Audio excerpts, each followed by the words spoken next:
Hello my dear student, welcome to my YouTube channel Learn Physics with Deepak sir. तो dear student, जिसने भी अभी तक मेरा चैनल सब्सक्राइब नहीं किया तो सबसे पहले जाकर मेरा चैनल सब्सक्राइब करें। आफ्टर वाचिंग माय वीडियो इसे लाइक करना मत भूलिए एंड देन शेयर करिए। और जिसने भी अभी तक मुझे टेलीग्राम पर जाकर ज्वाइन नहीं किया तो सबसे पहले टेलीग्राम का लिंक मैंने डिस्क्रिप्शन बॉक्स में दिया हुआ है, वहां पर जाकर डिस्क्रिप्शन बॉक्स में जाकर वहां पर क्लिक करें और टेलीग्राम पर मुझे ज्वाइन करें, ताकि जो भी मैं यहाँ पर आपको पढ़ाऊंगा in the form of PDF आपको वहां पर इजीली अवेलेबल होगा। तो आज की क्लास हमारी जो होगी वो क्लास 11 पे बात करेंगे, जिस पे चैप्टर हम पढ़ रहे हैं काइनामेटिक्स। तो काइनामेटिक्स में इससे पहले हमने पढ़ा कि रेस्ट क्या होता है, मोशंस क्या होते हैं, यूनिफॉर्म मोशन क्या होता है, नॉन यूनिफॉर्म मोशन क्या होता है, वेलोसिटी क्या होती है, स्पीड क्या होती है, डिस्टेंस क्या होता है, डिस्प्लेसमेंट क्या होता है। इट्स ऑल अबाउट, मैं आपको ये चीजें बता चुका हूं। आज का जो हमारा लेक्चर रहेगा वो बात करेंगे, इससे पहले जो भी पढ़ा हमने मोशन इन स्ट्रेट लाइन की बात की, विच मींस में only one axis is responsible to specify the positions of an objects. But आज हम जो पढ़ने जा रहे हैं, जो टॉपिक है वेक्टर, ये किसके अंदर आएगा? Motion in a plane.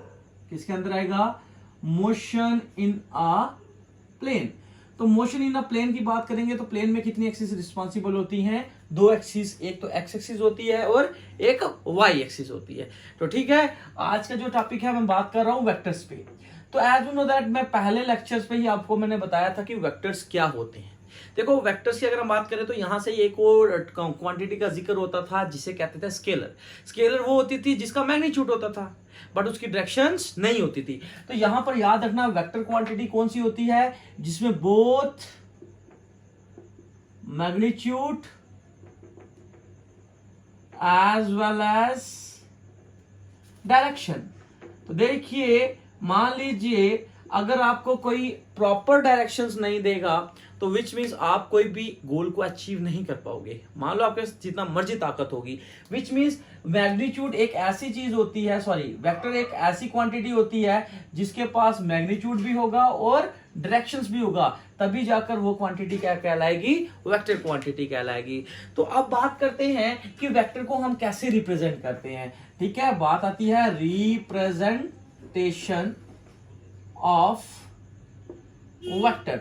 तो वेक्टर को अगर हम रिप्रेजेंट करना चाहे तो वेक्टर को जो रिप्रेजेंट करते हैं वो किस सिंबल से करते हैं? किस से करते हैं? एरो से करते हैं। ठीक है, आप कहीं पर भी ये आपको ऐसा सिंबल मिलेगा तो आप समझ आना ये किसका सिंबल होगा? वेक्टर्स का होगा। ठीक है, और वेक्टर की ये जो लेंथ होती है, ये जो लेंथ होती है वेक्टर की, ये किसको रिप्रेजेंट करती है? जो वेक्टर की जो लेंथ होती है ये किसको रिप्रेजेंट करती है? वेक्टर के मैग्नीट्यूड को रिप्रेजेंट करती है। ठीक है, और ये जो एरो है, ये किसको रिप्रेजेंट करता है? डायरेक्शंस को करता है। ठीक है, और जो आपके पास वेक्टर होता है इसमें एक और चीज होती है जिसे कहते हैं टेल। ठीक है, इसका जो पूंछ होगी उसे कहेंगे टेल, और इसका जो एरो होगा इसे कहेंगे हेड। तो हेड हमें क्या बताता है? इसका डायरेक्शंस बताता है। ये इसका याद रखना, ये टर्मिनेटिंग पॉइंट होता है। ये कौन सा होता है? Initial point. ठीक है, टेल रिप्रेजेंट करती है इनिशियली पॉइंट, इनिशियली बताएगी कहां से ये वेक्टर चला है। और हेड इसको क्या रिप्रेजेंट करेगा? टर्मिनेटिंग हम कह सकते हैं, टर्मिनेटिंग पॉइंट को कहते हैं। ठीक है बच्चे, तो बात समझ आ गई होगी वेक्टर क्वांटिटी कौन सी होती है? जिसका मैग्नीट्यूड भी होता है और डायरेक्शंस भी होता है। और मैंने कहा रिप्रेजेंटेशन ऑफ वेक्टर्स की बात करें तो किससे रिप्रेजेंट करते हैं? एरो से रिप्रेजेंट करते हैं, और एरो में जो लेंथ होती है वो रिप्रेजेंट करती है वेक्टर का मैग्नीट्यूड, और जो एरो होगा आगे वो उसे क्या कहेंगे? डायरेक्शंस। तो एरो का मतलब आ गया हेड और पीछे इसका आ गया टेल। ठीक है, तो एक वेक्टर में दो चीजें होती है, एक टेल होती है और एक हेड होता है। तो होप कि आपको समझ आ गया होगा कि वेक्टर्स होता क्या है। अब हम बात करते हैं, कुछ टाइप्स होती हैं वेक्टर्स की। ठीक है, वेक्टर्स, टाइप्स ऑफ वेक्टर्स। ठीक है बच्चे, कोई देखो मुश्किल टॉक्स नहीं है, अच्छे से समझो, आगे इनको यूज करेंगे। ठीक है, हम आज बेसिक पढ़ रहे हैं तो हम बात करेंगे टाइप्स ऑफ वेक्टर्स की। टाइप्स, ठीक है, टाइप्स ऑफ वेक्टर। देखो, सबसे पहले अगर टाइप्स की बात करें तो हमारे पास आता है इक्वल वेक्टर। सबसे पहला वेक्टर कौन सा आएगा? Equal vector. देखो ये चीजें याद रखना भाई, आगे यूज होंगी, मैं नाम लूंगा इनका तो आप समझ आना क्या होता है। देखो, इक्वल वेक्टर ऐसा वेक्टर्स होता है जिसका मैग्नीट्यूड भी सेम होगा और डायरेक्शंस भी क्या होगी? सेम होगी। तो यहां से मैं कह सकता हूं सेम मैग्नीट्यूड होना चाहिए, मैग्नीट्यूड प्लस डायरेक्शन भी इनकी क्या होनी चाहिए, सेम होनी तब चाहिए, तभी जाकर एक वेक्टर क्या कहलाएगा, इक्वल वेक्टर कहलाएगा। ठीक है, तो मान लीजिए आपके पास ये मान लो एक वेक्टर बना रहा हूं मैं, एरो बना रहा हूं। ठीक है, मान लो इसकी कोई लेंथ है 5 यूनिट। ठीक है, तो मान लीजिए 5 यूनिट लेंथ है और ये इसकी, और ये मान लो कोई ए वेक्टर है। तो देखो अगर ए के ऊपर मैं ऐसे सिंबल डालूंगा तो मान लो ये ए वेक्टर है। ठीक है, इसी तरीके से मैं यहां पर क्या करता हूं, एक और वेक्टर क्रिएट कर देता हूं, उसकी लेंथ भी क्या की मैंने, बी वेक्टर मान लो, उसकी लेंथ भी कितनी है, 5 यूनिट। तो दोनों की डायरेक्शन सेम है, दोनों का मैग्नीट्यूड भी क्या है, सेम, तभी जाकर ये वेक्टर क्या कहलाएगा, इक्वल वेक्टर कहलाएगा। ठीक है, इक्वल वेक्टर के बाद आपके पास आता है नेगेटिव वेक्टर्स। ठीक है बच्चे, दूसरा आता है नेगेटिव वेक्टर्स। तो देखो नेगेटिव वेक्टर्स क्या होता है, नेगेटिव वेक्टर्स एक ऐसा वेक्टर्स होता है कि जब कभी भी वेक्टर का मैग्नीट्यूड सेम हो बट डायरेक्शन कैसी हो, अपोजिट हो, तब जाकर मेरे पास कोई भी वेक्टर क्या कहलाएगा, नेगेटिव वेक्टर। विच मीन्स देखो अगर कहीं पर भी आपको ऐसा सिंबल दिया हो ए, उसके ऊपर ऐसे ऐसे बनाया हो, तो समझ जाना कौन सी क्वांटिटी है, वेक्टर क्वांटिटी है। ठीक है बच्चे, तो यहाँ पर नेगेटिव वेक्टर्स की अगर हम बात करेंगे तो मान लो मेरे पास एक कोई 3 यूनिट का वेक्टर है, ए मान लो कितना यूनिट का है, 3 यूनिट्स का। तो 3 यूनिट का एक और वेक्टर्स आता है बट उसकी डायरेक्शन कैसी होती है, अपोजिट होती है, तो उसे कहते हैं नेगेटिव वेक्टर्स।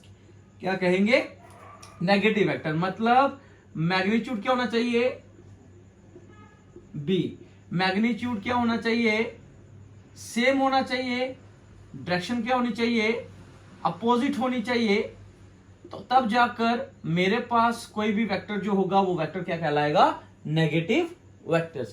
होप कि आपको समझ आ रहा होगा मैं क्या कह रहा हूं।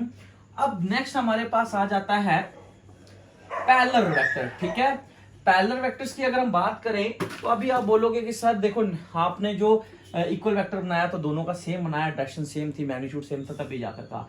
तो अब हमारे पास पैरेलल वेक्टर की क्या जरूरत पड़ी, पैरेलल वेक्टर। तो देखो बच्चे पैरेलल वेक्टर्स की अगर हम बात करें, कभी भी दो वेक्टर्स पैरेलल कब कहलाएंगे वेक्टर्स, जब दोनों की डायरेक्शंस सेम होनी चाहिए। मतलब इसमें एक ही चीज आपको याद रखनी है, डायरेक्शंस दोनों की क्या होनी चाहिए, सेम होनी चाहिए।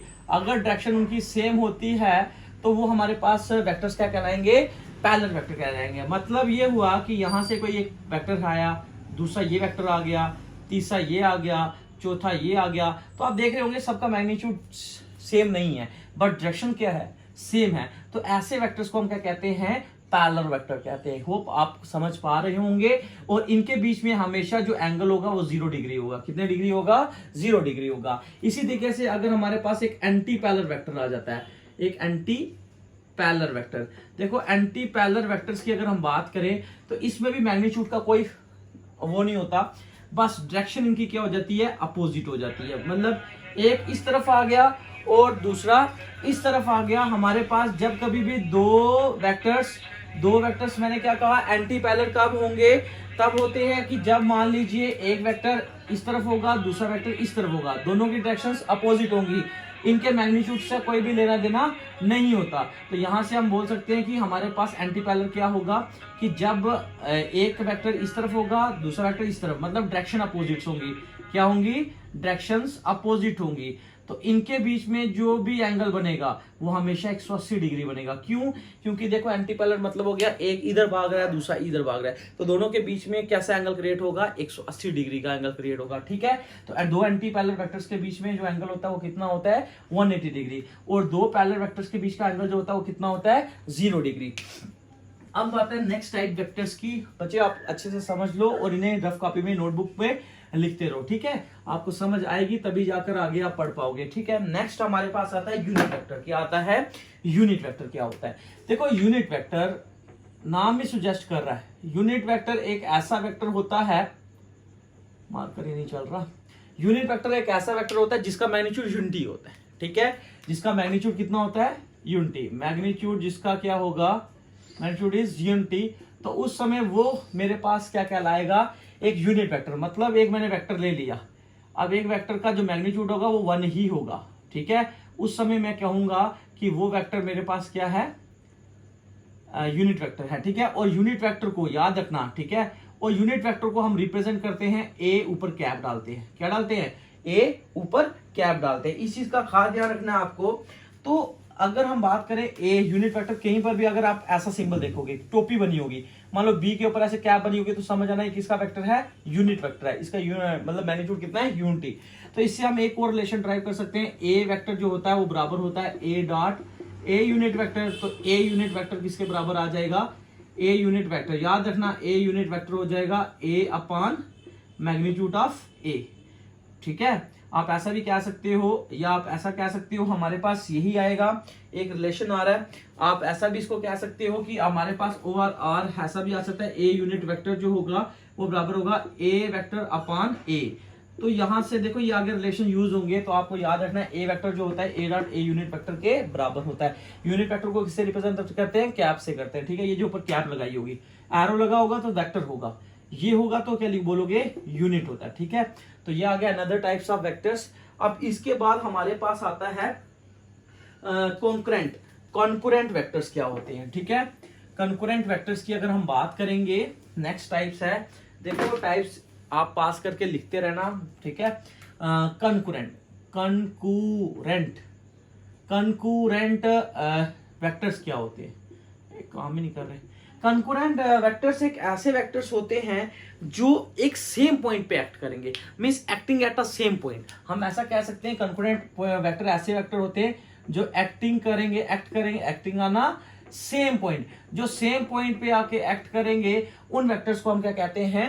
Concurrent vector. या आप ऐसा कह सकते हो जिनका इनिशियल पॉइंट सेम होगा। मींस अगर मान लो ये मेरे पास एक पॉइंट है, एक वेक्टर इधर निकल गया, एक वेक्टर इधर निकल गया, एक वेक्टर इधर निकल गया, मतलब ए vector, B vector, C vector, जब तीनों वेक्टर्स का इनिशियल पॉइंट क्या होगा? सेम होगा, तो उस समय जो वेक्टर्स होगा उस वेक्टर को कहेंगे कंकरेंट वेक्टर कहेंगे। इसी के साथ हमारे पास एक और वेक्टर आता है जिसे हम नाम कहते हैं, भाई समझ आ रही है ना आपको? कंकरेंट वेक्टर का समझ आ गया, जिसका इनिशियल पॉइंट क्या होगा? सेम होगा। और नेक्स्ट हमारे पास आता है जीरो वेक्टर्स। तो आज नाम ही सुजेस्ट कर रहा होगा, जीरो वेक्टर क्या होता है? जिसका मैग्नीट्यूड क्या होता है? जीरो। तो विच मींस एक डॉट जो होगा वो मेरे पास क्या कहलाएगा? जीरो वेक्टर कहलाएगा। तो इसकी जो डायरेक्शन होती है वो आर्बिट्रेरी होती है, ARBITRARY। तो आप कह सकते हो जीरो, जो जीरो वेक्टर होता है उसका मैग्नीट्यूड जीरो होता है, और इसकी जो डायरेक्शन होती है वो कैसे होती है? आर्बिट्रेरी डायरेक्शन होती है। तो डियर स्टूडेंट, ये था हमारे पास टाइप्स ऑफ वेक्टर्स का। मैं आपको मेन जितने भी वेक्टर्स थे सभी वेक्टर्स को मैं बता चुका हूं कि हमारे पास कौन कौन से वेक्टर होते हैं। और अगर मान लीजिए जैसे आपको मैंने कहा टाइप्स ऑफ वेक्टर्स की, अगर और कोई वेक्टर्स आपको मतलब मिलते हैं बुक्स में तो आप वो भी पढ़ सकते हो अपने खुद से। अगर रेफरेंसेस में और भी दिए होंगे, मेन जो यूज होंगे वो मैंने आपको बता दिए हैं। ठीक है,